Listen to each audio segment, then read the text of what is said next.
What I think I really like is the immediacy of it.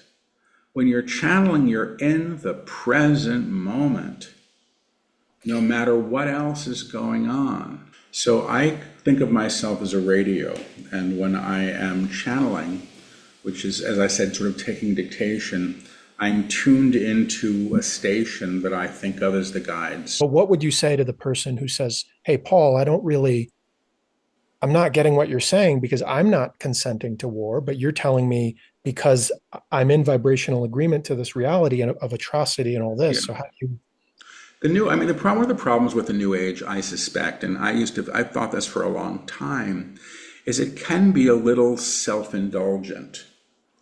So, and I had a hard time with this teaching when they first brought it through. It's like, I didn't make the war in this country. I didn't make that happen. And they go, no, you didn't create it, but you're in accord to it. You're in vibrational accord to it. And as you see it, as you understand it, you're actually contributing it to it in its structure and to it. Now, you can be alignment to things in very different ways and in very high ways. You know, they've often said things like, you can't lift the evil man to the upper room because you have made him evil. In other words, okay, so welcome everyone to the podcast. I'm very excited to have Paul Selig on, someone who is a teacher and a great inspiration to me. I'm a longtime reader and fan of the work. And Paul is a channel that has dictated 12 texts since 2009. He's a former playwright and college professor. And welcome, Paul. I'd love if you could just give a brief rundown for people that don't know you about what you do and what are the guides? Who are the guides that you channel? well, the guides I work with are teachers, and they come through with a very consistent at this point and progressive teaching on claiming our innate divinity in a realized form. The guides, I mean, that's what the guides are. They're teachers. So what else did you ask? Basically, what is it the main work that you do and what? The primary work that I do now is as a channel, and I consider myself sort of a spoken stenographer for the guides. And I wasn't expecting to do this. I wasn't somebody who put a lot of stock in channeling, truthfully. I still don't quite understand how it happened. I know that it happens and that it's been happening for, probably 30 years now, easily, maybe a little more, but in a very different ways as I was trained to do this work by doing the work. So I think of myself as a radio, and when I am channeling, which is, as I said, sort of taking dictation, I'm tuned into a station that I think of as the guides, and they come through with their work. And when they're dictating books, all of these books, the 13th one is actually coming out next month. All of the books are the unedited transcripts of their teachings as they dictate them. So they'll say chapter 1, or we're going to do a book, and here's the first chapter, or here's the title, and then they deliver it. And the transcriptions, unedited, become the books. But their work is ongoing. The books hold the teachings and the energetic attunements that they come with, because they do work with, for lack of a better word, I'll call it an energy transference or attunement that support the readers in their own experience of the work. It's not so much of an intellectual teaching as much as I believe, a conversation that's happening between the guides and the readers of their texts that is building and building and building. So my work is to show up. I taught college for 25 years. I did not expect that this is what I would be doing with my life. Even when it began, I was doing it very, very under the radar, intentionally. I wasn't looking to be known for this. And once the books started coming, which wasn't until 2009 when they dictated the first book, did I gradually let go of my idea of who I was supposed to be in other ways and began to show up for this work more fully. So now it's what I do, and I work as a psychic as well, which is a bit different. I'm still a radio, but I'm not tuned into the guide station as much as the person that I am reading for or tuning into and receiving information about or from. Although the guides do pop in with their own opinions, I don't believe that the guides I work with are that invested in whether somebody gets the promotion at work or whether I get a partner in life. I don't feel that from them. They're really here to instruct and to teach and to show, although they will often tell us where we stand in our own ways and be very precise about how that occurred and why we continue to do what we do that makes us so unhappy. Yeah, so I think it was about while you were still in your former career in teaching, when you were running a private group at your apartment for about 18 years. Yeah. When you weren't doing any of this officially, none of the books had been dictated. What would you say, what valuable skills did you learn in that time as you were learning to run the energy? And what was the biggest sacrifice when you had to make that changeover to being a full-time channel? The sacrifice really was about my idea of security and identity. I'd been on the faculty of NYU for 25 years, and I was simultaneously running a graduate program at a small liberal arts college in Vermont that is sadly now closed, called Goddard, which was very instrumental in my own growth and my own, availability to this work, because I was really encouraged there in strange ways. When I started the group, it wasn't that I wanted to channel or was expecting to channel. I had studied a form of hands-on energy healing when I was about 30 years old, so that's now 34 years ago. And this is before everybody was doing Reiki and people, it was fairly quiet back in those days. There wasn't a large conversation happening about these things. But I had been gifted with sessions. Somebody had worked with me for a while when I was starting to wake up and having experiences of energy that I didn't quite understand. And then I got the courage to study it myself. And I got the courage again after a couple of years to ask the woman who I was studying with whether I might do a little group that met in my apartment once a week, planning just to do her meditations. I didn't think that there was anything special about how I was working. I was opening up psychically, and I was getting information for clients when I was working hands-on with them. But I didn't think of myself as a psychic or, just somebody who had studied this sort of fascinating technique that was physically very, very energetically palpable and effective. And the very first group, and my guide said, don't advertise, don't advertise. So I didn't. I told a couple of friends, and I ran into a couple of other people on the street. People just showed up, and then I had an apartment full of people unexpectedly. And the very, very first gathering, I started to hear things for the group. And I was surprised by it. And I would say, I think I'm hearing. And people started saying, Paul, just say what you're hearing. Don't stop apologizing for it. But it was a very different experience than channeling is now. When I first started, I used to feel like somebody had their lips pressed against my forehead and was impressing the words and the vibration of the words into me. And then my lips would form the words. And often at the beginnings, it was yeses, which was a Y sound, and a no, which was an sound. And I could feel that, and then it would increase. But I was getting fragments, I was getting instructions, I wasn't getting a teaching. I wasn't interested in channeling. I was much, much more interested in the energy that was coming through, because the energy you couldn't fake.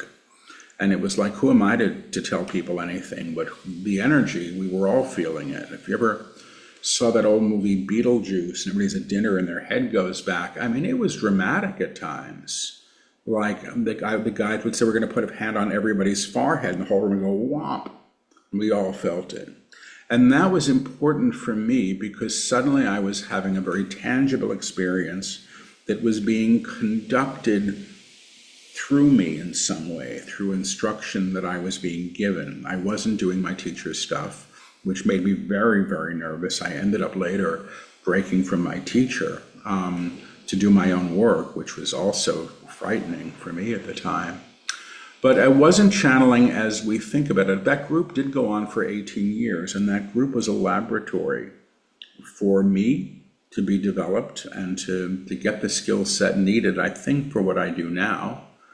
And it was there to support the people who were showing up. So once a week, I took a 2-year break after the first couple of years when I broke with my teachers and my mentors, and I went, enough with this new age stuff. It's all crazy. I don't want anything more to do with it. And then I had been with a partner who was opening up a business in Lower Manhattan at the time and wanted to know if he was going to be able to make the rent in the month of October.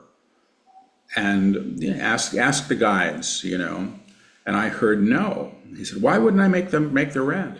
And the answer was because there's going to be a terrorist attack in Lower Manhattan, and there was. They gave I got the information.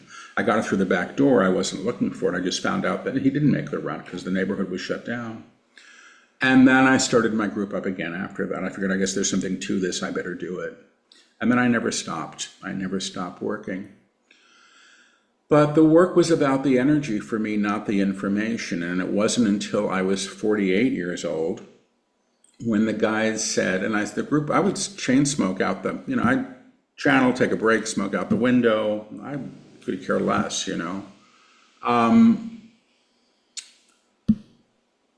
They said one night, we'd like to continue to work with you, but you're going to need to address this issue. We can't work with you if you continue to smoke. And I was a 4-pack a day guy, and I was coughing, almost blacking out from the coughing. It was serious. And I actually quit the next day, which amazed me and everybody else. And once that was out of my system, they began to lecture. And all I knew was that I was talking more. I just knew everything was shifting. My whole field was shifting. I was seeing details that I'd never seen. Colors were brighter. The smoke screen that I had been surrounding myself in, the cloud of smoke was gone, and things were much, much more clear. And I knew I was lecturing then, and somebody found out that I wasn't recording the lectures or transcribing them and was mildly outraged. It was a medium who'd been mentoring me, Jeanette Meek, who was quite wonderful, when I miss. And once I began willing to sit down and transcribe the recordings, I saw that what was coming through were lectures that were perfect, really. 5-page, 7-page essays that required no editing. And when I became willing to do that for more than a couple of months, I guess maybe it was not even 2 months, they said, we have a book to write, and if you take 2 weeks, we'll do it. And that's the work that you people know now is the work that's come since the books began. Okay. And if we could just address the current passageway we're in, which seems like a tearing down, and the guides say it as a sort of this rearticulation in the upper room, or seeing the divine in all. And if you could even speak to maybe some of the people that are listening, their personal experience, if they have a similar energy and temperament to you, where they're always almost like this receiver broadcast tower energy. Why does it feel like this lifetime is so heavy, so dense, so like it's rough, and I feel like it's just the pain is never ending. I can't speak for everybody else. I know my own experience, and I don't know. I think people choose different things and different experiences to learn through. And some of those experiences are deeply challenging. My road, some people could look at my life and say, well, you were well cared for. When I was a little boy, for a time, was sent to private schools. I don't know how that happened, but I was. My brother went to public schools. I had one parent who was living, and, I had food on the table, and I made it through my childhood and my adolescence. But to be honest with you, my childhood was miserable. I was a miserable kid. I was a deeply unhappy child. I was a compulsive worrier. I believed, for some reason, that I'm still not. I have thoughts about what happened, but my father was a Holocaust survivor, so he showed up with his own terrible baggage, and he died when I was 5. He was in the Kinder transport where they sent the German Jewish children to England for safety. My mother was a Gentile who'd been raped by her minister. So both of my parents had this enormous baggage around all things spiritual.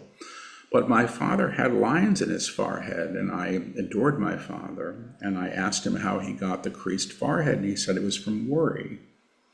And he explained, I believe, that worry was thinking about what you don't want to happen.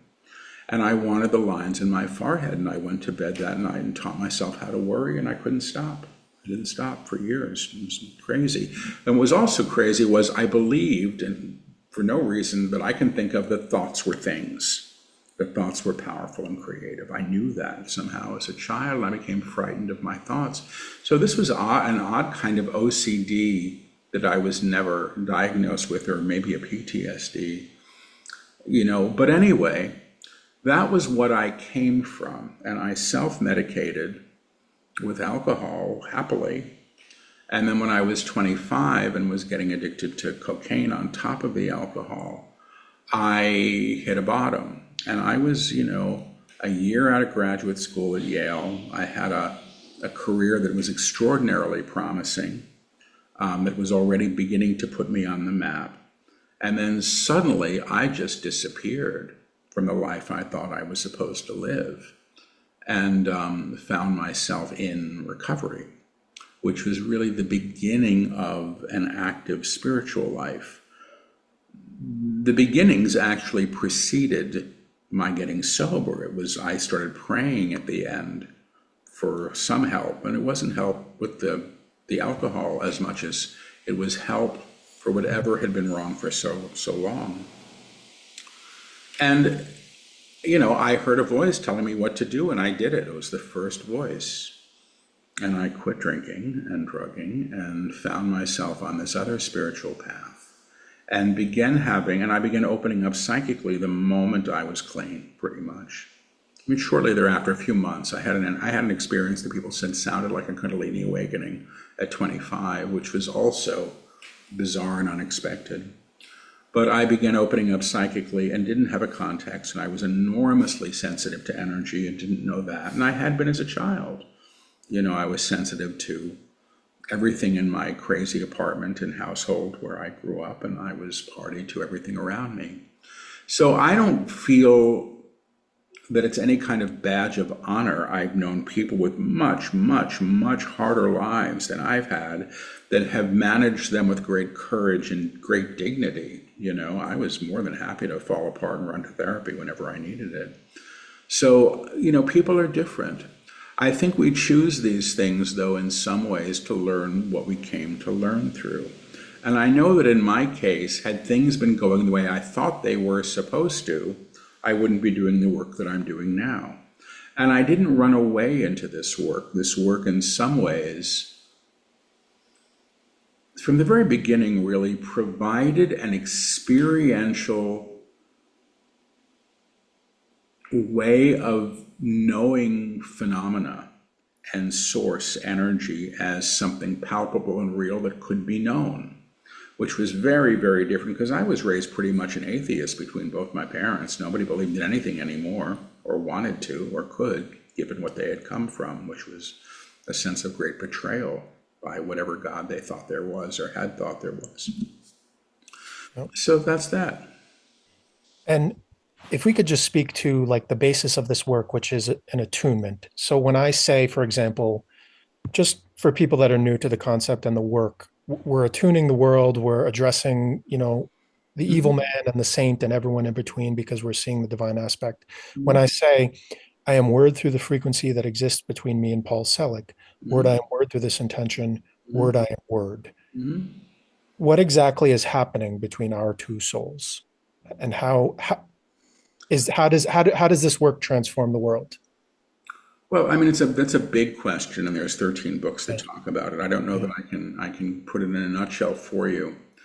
The guides say the word, which is the energy of the creator in action. The very first attunement that they brought through me when I was in my early 30s, in that first group in my apartment, right before I took a break and said, this is all too much, I can't do this anymore, it's just too weird for me, was the attunement to the word. And it was a very simple attunement. I am word through my body, word I am word through my vibration, word I am word through my knowing of myself as word. And they're claiming form, they're claiming energy, and they're claiming identity in those things. It's a reclamation of form, energetic structure, and identity in a higher tone in that action. And the energy of the word, they say, is what does the work. So with the lovely attunement you just gave to me, or the blessing, really, because it is a blessing of a kind, I am word through the one I see before me. You're claiming the action of the divine upon the person or the thing that you see or the situation you witness. You're bringing that energy to bear. You know, the guides often say things like, what you damn damns you back, or what you put in darkness calls you to the darkness. But they also say what you bless blesses you in return. And a blessing in their language isn't a platitude. Oh, blessings to the sufferers, blessings to the people, you know. They say that a blessing is the realization or the knowing of the action of the divine upon the thing that has been held in darkness or has been shadowed or sealed and whatever you want to call it. So the action of the word is reclaiming.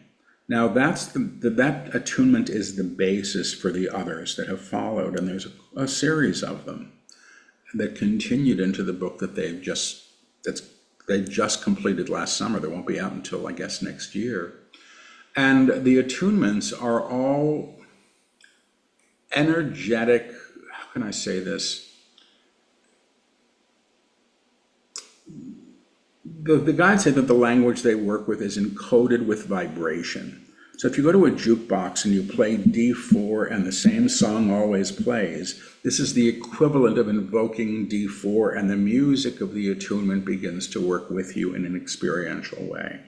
So the attunements are often physically palpable for people, and when I do live events and groups, it's even true in the live streams, people often feel the energy shifts as they work with the attunements with themselves or with others.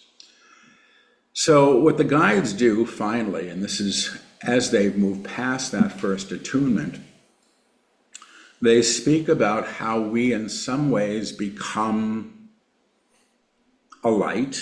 We already are, but we've forgotten it. And they talk about like a lantern where the glass shade has been so covered and tarnished with soot that the light that shines through it is diminished in its expression. And they talk about how, and part of the process they work with is how things are cleared or moved as we are lifted vibrationally to a higher level of tonal accord. They call that the upper room. And from the upper room, they say you are always in broadcast as this energy, as this sound, for lack of it, or this song. They like to talk about music and song. And that it's that energy, which you can call the word, which is the word, or the energy of the creator in action, which actually reclaims what it encounters in its own entrainment, in its own alignment. So it's a teaching of vibrational accord, and they've said this for years. I didn't understand it for years. Now it makes perfect sense. They'd say accord, A-C-C-O-R-D, or A-C-H-O-R-D, as on a piano. And so you become that chord on the piano, as it were, that lifts what you encounter to a higher way, or re-sees it, or re-knows it, or reclaims it in its essence, which is of source. So the guides often say, you can't make anything holy, it already is, but you can deny the divine in anything, and indeed we have. And the reality that we are operating right now is dense and diminished, because we have put so much in darkness, and we've created all this through separation or belief in separation, that we have to have a war to solve things. It's nuts. Yeah.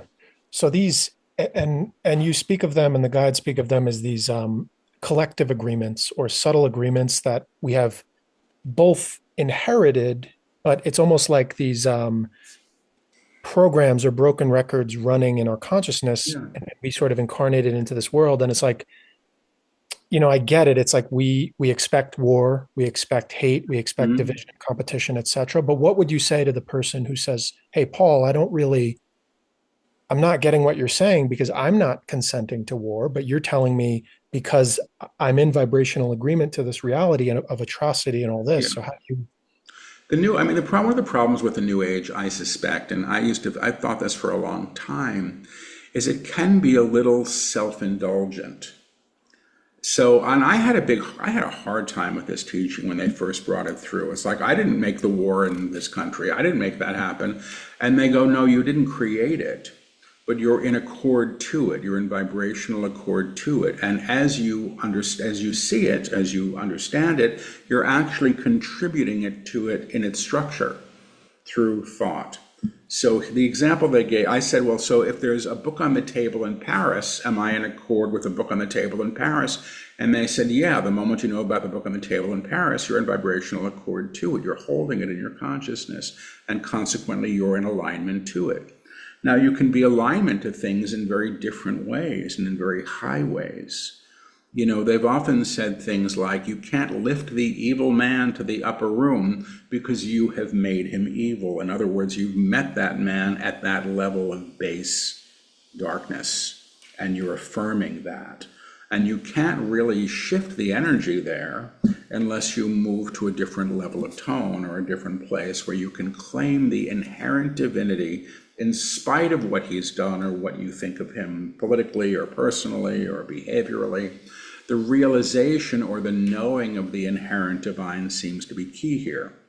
So the guides have said, who you put in darkness calls you to the darkness. It's a simple, simple, simple, simple teaching. It's not convenient. It doesn't make me feel great about things. It doesn't mean that I have to invite that prick over to dinner, either. But it does mean that I may have to know who he is beyond my personal agenda for who he should be. And when you move to the divine self or the true self or the God within, call whatever you want, you're claiming that truth, which is an eternal truth, which actually exists beyond the idea of personality. The common field, which is what you're referencing, that's what the guides call it, our shared reality, they say, is a construct. And it's comprised of tone, an octave of vibration. They call it an octave, with its low notes and its high notes, low being the most bass, high being, I suppose, the most high, love, wisdom, truth, I don't know. And everything that we experience is being played in this orchestra of tone, or symphony, of tone that we're all in accord to. What they're doing with us is shifting us to a higher octave. And what they say is not present at that level is fear. So we're not enacting fear because they've said the action of fear is to claim more fear. Every choice we make in fear gets us more of the same. And we're coerced and invited to be fearful. We're told to hate, and we're told to despise, and we're told to talk to judge, and and we can do that all we want to. We have free will, but then we get the rewards. The guides have said that the personality self knows itself entirely through historical data. I mean, it's like, we as I say, we were born into a swimming pool that somebody peed in already, and we don't know. It's just what we're used to. So it's what we come to expect, and then it's how we're taught. And the idea of getting out of that pool or going to a different one feels impossible to us because we don't know that it can be so. So people tend to think of manifestation, I find, and I could be wrong, of getting what you want. I want to manifest a relationship. I want to manifest world peace. I want to manifest. It's basically an I that's attached to it, and it's generally about getting something that you think you're supposed to have, or with the outline that you would have it be. So I want to manifest a relationship, but he needs to make 6 figures and be fertile, and the whole list of the demands that come, and then people are running around, pasting things on a vision board to get what they think that they should have. There's nothing wrong with that. The guides have said, there's nothing wrong with a house on the hill. Somebody gets to live there, but why do you want it? And most of what we're seeking is what we think we're supposed to have, that we think is going to make us happy through some outward picture or some idea in a magazine or in the public of what one should look like, be like, aspire to. And all of these things are culled from an old menu. The divine self or the true self is not reliant on that. If anybody told me I'd be living in the jungle in Hawaii I would have thought they were completely insane. I just learned to drive this year. I've been here for 5 years now. I don't know, I barely know how to cook. I have a lovely life here in most ways. Never one that I would have chosen for myself. Ever, ever, ever. I didn't know that I could. It wasn't on the menu of what I expected to have. But when you sort of get out of the way and you begin to allow, you may be surprised that it's different and better. And I do live in a house on a hill, which is very funny to me. The metaphor that the guides used was apt. I get to live in a house on the hill, but it Yeah. suits my needs, quite simply. That's all. Yeah, and I think when I discovered the work, I think it was very much like I don't want to say like it either clicks or it doesn't. But for me, it was immediately like when I'm holding this book in my hand and reading it, it's like it's downloading things to me. Yeah. I remembered when I would read too much at once and do too many of the invocations in one day, I start to get really hot, like almost overheating. And Mhm. I had all this energy that I never like discovered before. So it was like discovering a map and an understanding of all the energies that I couldn't quite place before. So it led me to have so much more hope in life. And then I said, wait, I'm doing this work. I can become one of these broadcast towers, which is really just God coming through me. Mhm. It's not me Yeah. doing the work. Um, which was so exciting because it also taught me about the authority of the word, like how powerful our word is. And it's like it's a real thing. It's truly powerful. Um, Also, I think like when I've been to in-person workshops, that echo, when we're looking into the eyes of a person and saying, I know who you are in truth, I know what you are in truth, and how you serve in truth, like that's very powerful because I was like, wow, it's a real thing. I feel this coming back to me. Yeah. It's this exhilarating power feeling. And to know that we can do that on a larger scale towards Mhm. everything in the world, because Yeah. everything has that same seed. Mhm. Um, I guess what I would ask is for the people that are doing this work in their way, whether they're reading your books or not, if they have this feeling and I have this feeling, it's like, most of the world is still denying the divine. Most of the Mhm. world is still operating in fear. If they have this feeling, it's like pushing a boulder up a hill where Mhm. like you're swimming upstream and like you make progress, but then you Yeah. get down again. And it's like only a small percentage of people are activating their divinity, I guess you could say. I don't know how it works. I don't know what to say. I do think that, I mean, your experience with the work makes me think, well, you were ready for this work when you found it, and some people really are. And some people throw the books across the room and then 2 years later pick it up and it makes perfect sense to them. And Yeah. some people are listening to the audiobook in the car and have to pull over to the side of the road because they're starting to trip out or nod off in the energy. So all people have very different experiences with this. So back to your question, the idea that this has to be hard possibly needs to be released. Now, I was very invested in it being hard myself for my own spiritual path. I took great pride in how difficult things were for me. And other people bloom much more readily. I'm in a challenging period again. I don't know if it's because I just channeled another book or I just finished doing a retreat or that my dog died. It's probably all of the above. But, and I'm having to look at parts of myself that I didn't think I was going to have to look at. I thought I had a free pass to pretend that they weren't problems or they weren't big deals. And with that comes some grief and some challenge and also an awareness at this point, because I've been through this kind of thing so much, an understanding that I think we progress as we can. I do think that how one works with this stuff is probably under the auspices of the soul, what the soul can manage. I heard a story once of some guy who read, I think maybe there were 6 or 7 books out at the time, read them all like in 3 weeks and had a breakdown. It was like, And I thought, well, slow down, there's no race really, I think he was fine after that. But I don't think it's a race, nor do I think this is something that you master and file away.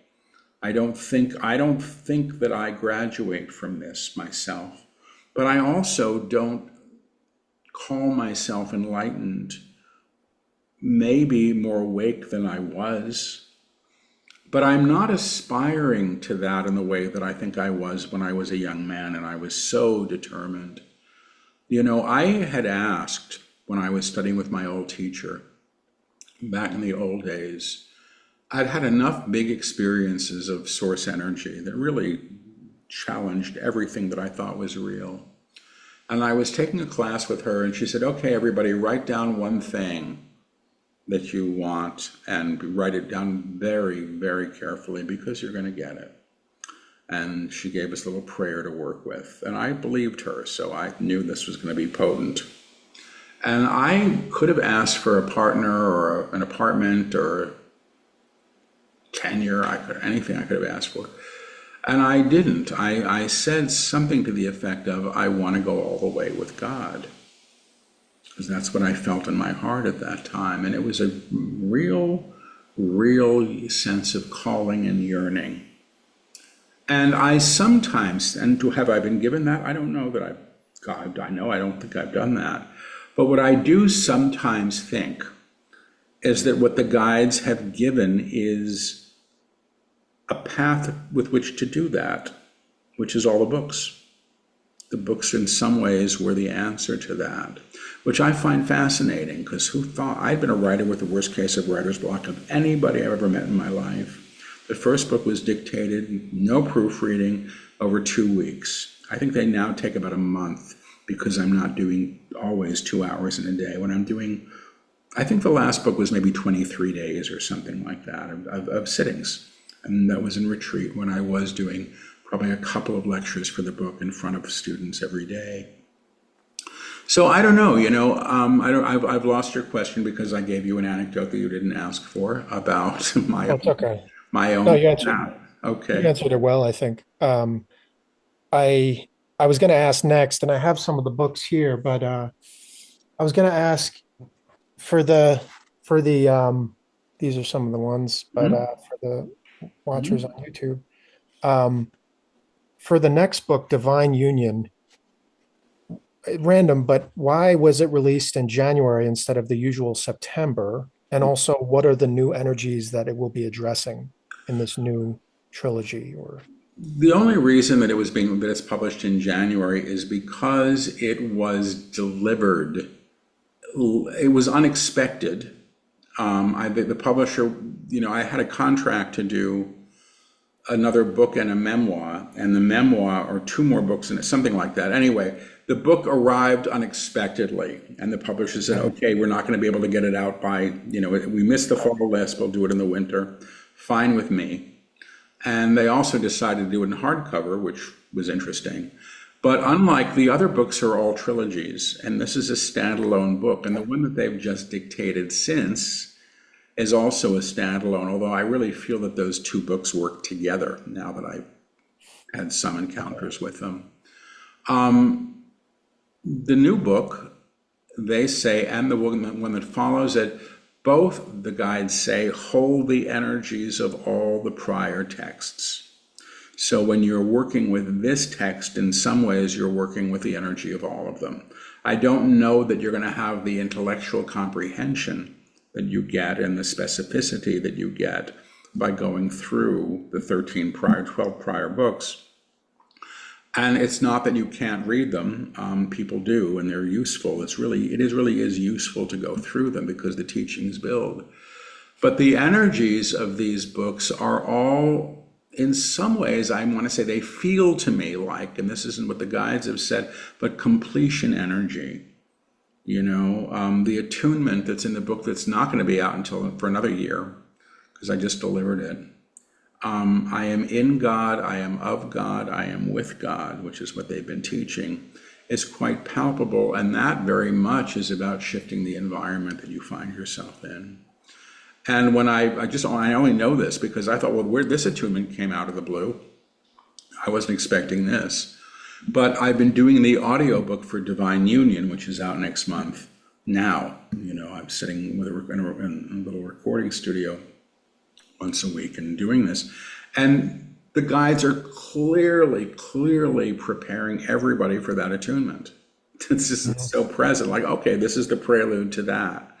But I'm loving this book, Divine Union. Because I don't read them until I have to do I actually don't read them at all until I do the Mm. audiobooks. It's the first time I look at them after I've channeled them.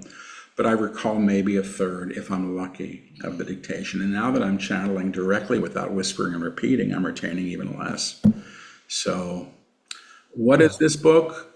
Divine Union is about moving to a place where we're operating in source, that becomes our experience of being. That's all. Yeah. And I think for me, I mean, there's just, I could go on and on, but it's almost like key codes. It's like being Yeah, provided a way to figure out a puzzle. yeah. And I think you have, with your education, with your knowledge, like you're a writer of plays. I think just it's there's this rich substance in the words that you use, and there's so many different ways to word things. Hmm. Not that the words are the end of the world, but it's like we're really fitting these key codes in. And I remember, when I picked up the books, it's finding home. It's like finding home. And every time I receive a book in the mail, it's like, all right, I'm going to go on a vacation with the guides for 2 to 3 weeks. Hmm. It's going to be fun. It's also going to be challenging, heavy, and everything in between. And it's almost like every book is like going up to a new elevator level Yeah, if very you're well ready. said. Yeah, that's it. And it's like, it's that exhilaration Mhm. that, what we're meant to do, upgrade, up level, bring more love. And I guess, could I ask, and I don't know if you'd be open, but is there anything the guides could offer today to any listeners, or sort of where we stand in the moment in terms of attunement, or anything? I mean, I'll see if I can hear. I haven't channeled today, and I'll see if, I Yeah. don't always know who likes to do things. I say we would like to say two things. Everybody's where they need to be to learn what they came to learn. And everybody's being encouraged to move beyond what they've thought, what can be thought, to what can be thought or experienced in a higher octave of vibration. The texts support people in this traversing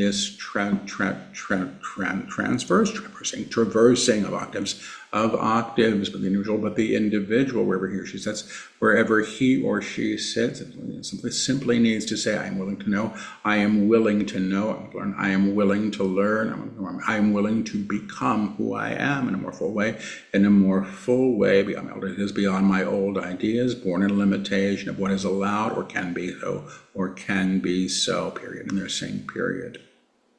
Okay. And in terms of this, we've addressed this excavation of all the stuff that's been buried. Yeah. How I know you don't like to make any specific kind of predictions, but in the next few years, as things progress, how do you think things will go, maybe faster than we think or slower than we think? And I don't have a thought on this yeah, myself. I know, I mean, I leave this stuff to them.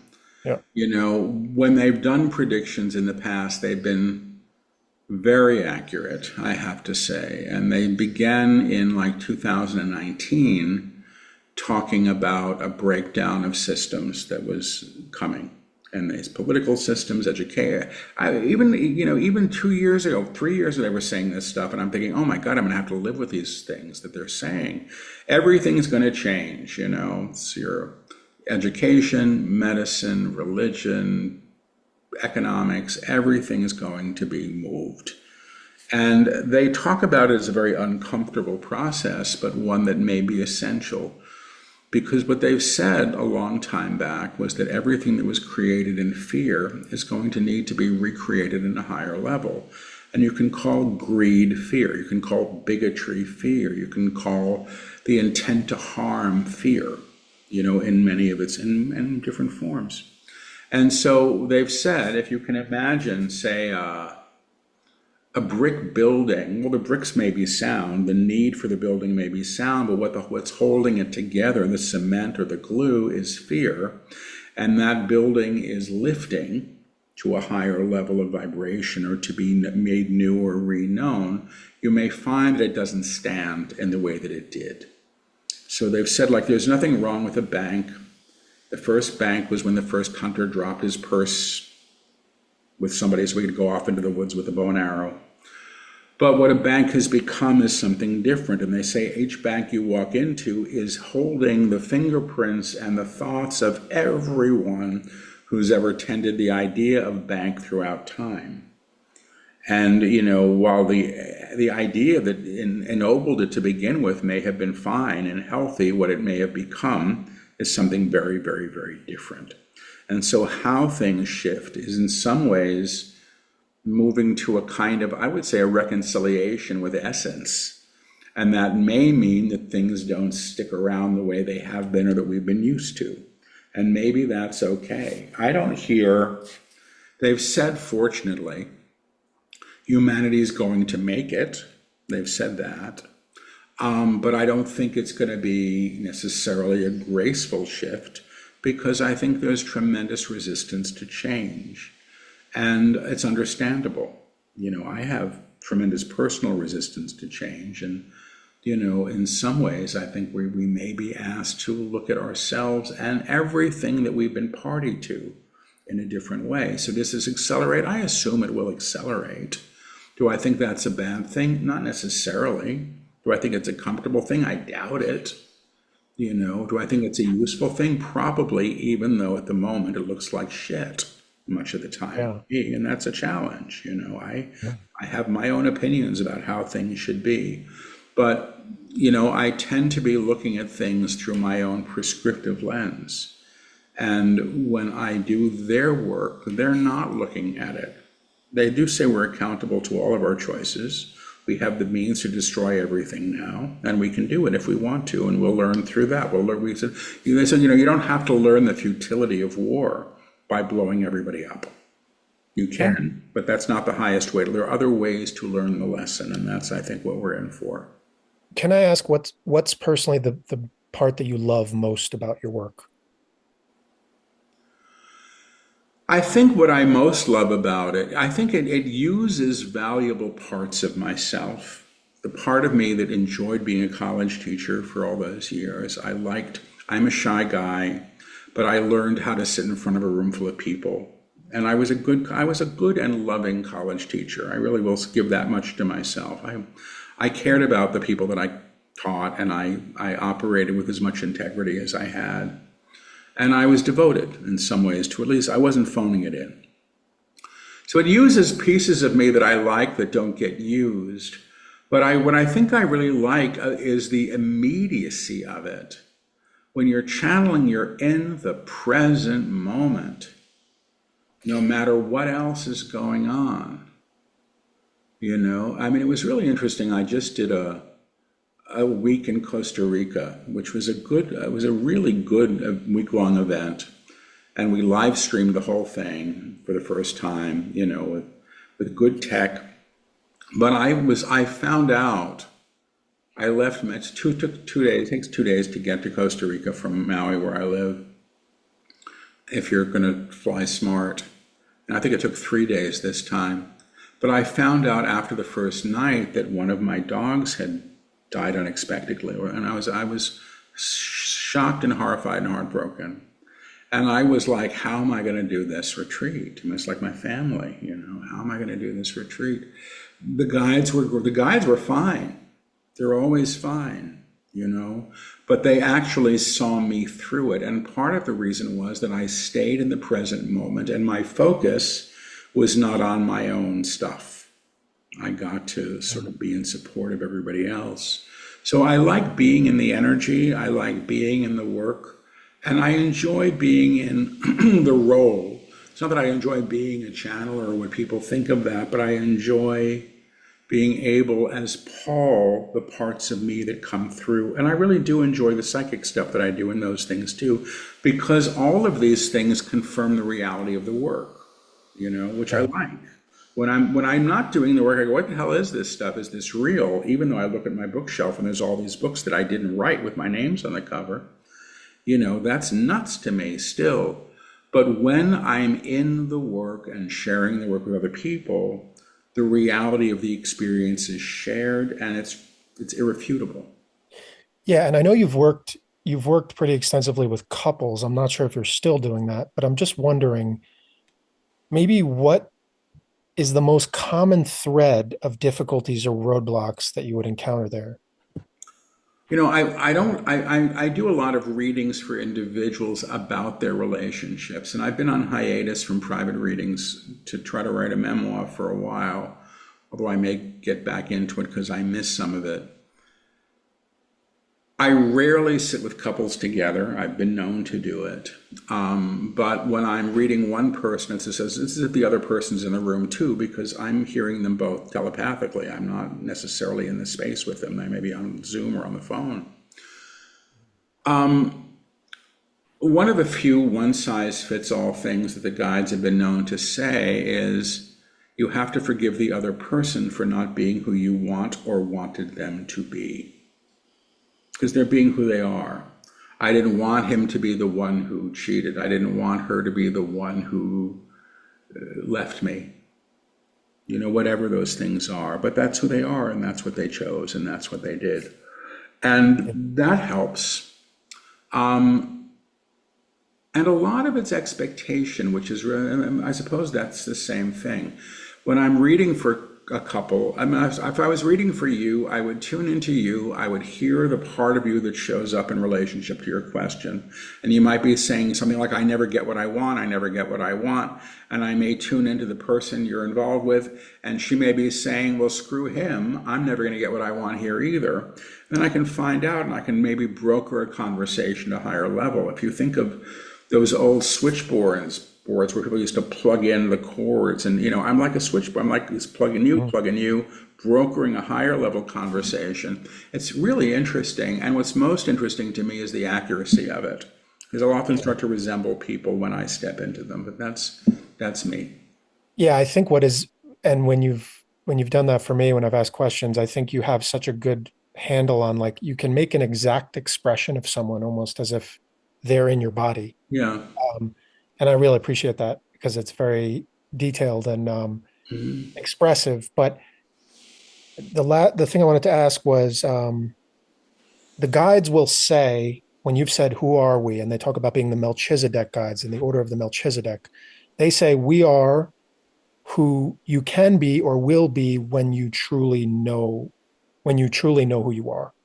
They've said we are who you become when you know who you are. And you know who you are. And So they've also said that's the true self, and the true self is also their code in some ways for Christ, and their definition of Christ is the aspect of the Creator that can be realized in form. Or the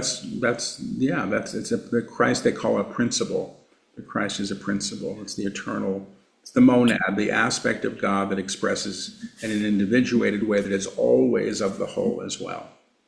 yeah, so like when we're making decrees and attunements, we're speaking to the monad. We're speaking to one soul, but every soul. Yeah, and you're speaking as the monad too. You're not. As the monad. It's not a. This isn't a teaching of deifying the personality. Paul as the guy who worries too much and misses his dog and all of these things. That isn't the person who is necessarily operating from this higher level. That part of me is brought to the higher level and reclaimed there. But the idea of I'm God, I get everything I want. Well, I think that's convenient until it doesn't happen.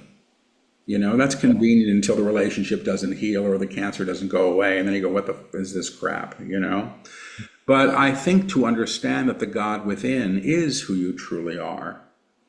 But here's the example. Early on, after I Am the Word, one of the very first workshops I offered, somebody said, oh, this is great. We become the Christ. And, or we become Christ as if it was somebody's name. And the guide said, actually, you don't become the Christ becomes you, which is a flip in terms of who's running the show. It's not about, I get to wear my robe and slippers now and make the Red Sea part or any of that stuff. Yeah. So, I mean, I know this is probably a complex question. You can't answer all the questions of the universe, but would you say maybe a graduation at some point? Can we leave the Earth School at some point when we've done enough? Because I don't get much on that. I mean, you're asking. I'm going, yes, indeed, and you will. Yeah. And you will. I don't think that's the point. When the guy, sometimes somebody would be in a workshop and said, I want this to be, it's usually said with a great sense of self-drama, I want this to be my last lifetime. I'm never coming back. And the guides always smile and say, well, then you get to come back. And that's It's now funny. you just bought your ticket It's funny. back. Yeah. I would imagine there's a lot of desire and attachment and trauma that like sort of pulls us back almost like a rubber band. Yeah. And the hedonism, the pleasures of the flesh. It's fun, I guess. Yeah. But I mean, I don't think we're denying our humanity in this teaching. I think we're yeah, claiming our humanity in a full and higher way. I don't think this is a teaching of feeling good all the time necessarily. I think things happen. I think learning continues. I think we have bodies, and I hope that we get to enjoy them while we're here. And, I'm happy to have a good meal or a good lover or any of those things that is available to me when they are. But I do have to look at how I operate, where I'm coming from, what my motives are, if I'm, using anything as a way to escape. All those things still are present. yeah. So, um, we got to wrap up here in a minute.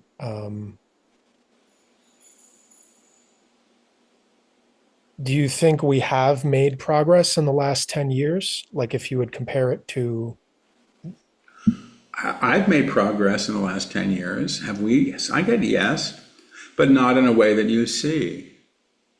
I think in the upheaval that's going on, there are things being moved. It's funny, I just saw this in my mind's eye, and I wasn't looking for it. In the movie Psycho, the last image, if I recall, is of the car that had been buried in the swamp being dredged up from the swamp. I think we're looking at the stuff being dredged up from the swamp right now, and who wants to look at it? Who wants to yeah, know? I don't want to look at that. I don't want to remember that. I don't want to see that this is how I felt or behaved or believed.